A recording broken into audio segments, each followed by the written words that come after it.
The full picture: war, integration, and accountability. War distorts truth.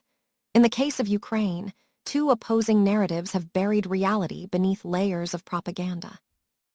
On one side, the West portrays this as a pure defense of democracy against unprovoked invasion. On the other, Russia claims it is a justified response to NATO's relentless eastward advance and internal Ukrainian extremism. Neither captures the full picture. Let us look at what the documents, public, official, and verified, actually show. Bucha: verified atrocity, verified perpetrators. In the spring of 2022, the town of Bucha, just west of Kyiv, became a place of horror. According to reporting by the New York Times, over 360 bodies were recovered in the Bucha district by early April. More than 250 died from bullets or shrapnel, many execution-style, with hands bound, shot at close range. Witnesses described Russian soldiers occupying the town from late February until March 31st. During that time, Auntie Luda, a 70-year-old woman, was shot opening her front door. Roman Havrilyuk stayed to care for his dog. His brother stayed for the house. Both were executed in their yard.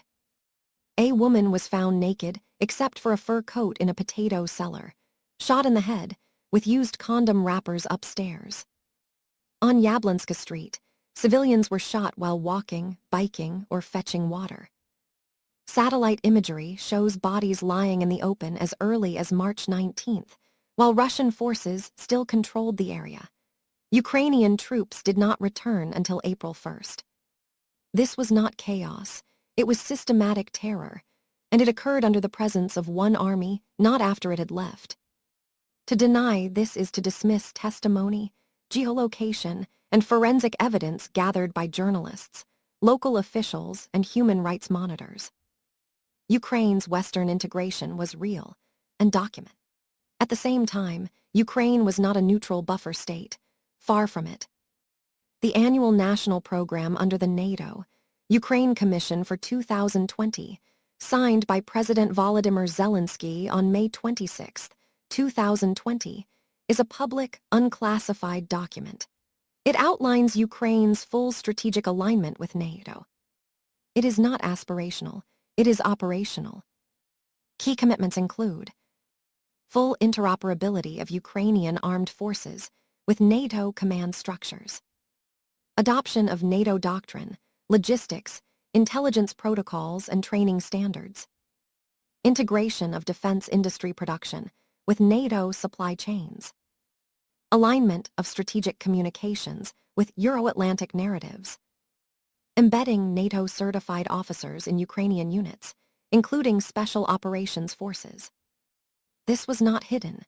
It was coordinated directly with NATO through the NATO Ukraine Commission, reviewed by all 30 allied nations, and implemented with US and European support, even under the Trump administration, which publicly criticized the alliance.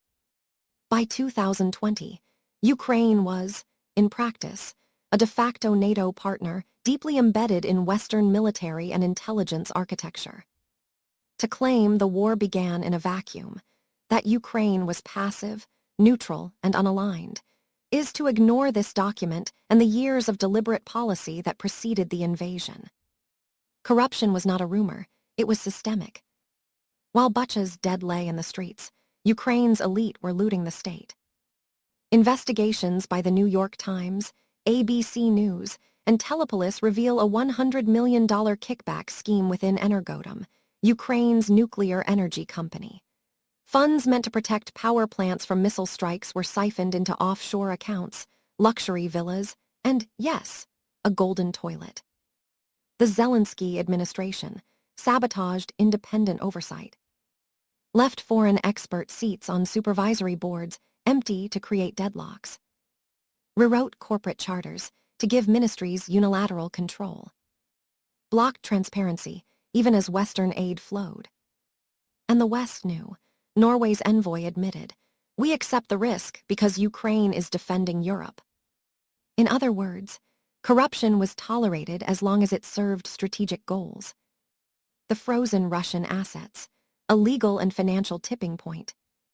Now, the European Union, led by Ursula von der Leyen and Friedrich Merz, plans to use 200 billion euros in frozen Russian central bank reserves to fund Ukraine. They call it a reparations loan, not confiscation, but the money belongs to a sovereign state. International law has long protected such assets under the principle of sovereign immunity, even during war. Euroclear, the Belgian clearinghouse holding the funds, warns this move could trigger Russian retaliation against its own holdings inside Russia, erode global trust in European financial safety, push capital toward Singapore, Dubai, or Shanghai. Yet Brussels presses on, knowing that the officials making these decisions will be long gone when the consequences arrive. As you rightly said, after us the flood. So where does truth lie? Not in absolutes, not in slogans. The evidence shows. Civilians in Bucha suffered real, documented atrocities under Russian military presence. Ukraine was not neutral, but actively integrating into NATO's military structure. Western powers accelerated this integration, then acted shocked when Russia reacted. Ukrainian leaders exploited the war to enrich themselves, with Western complicity. The planned seizure of Russian assets risks long-term financial stability for short-term gain.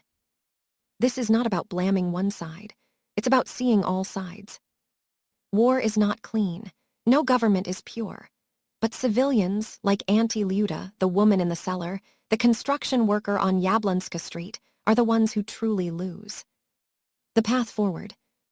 If Europe and the United States truly support Ukraine, they must demand real anti-corruption reforms, not performative promises.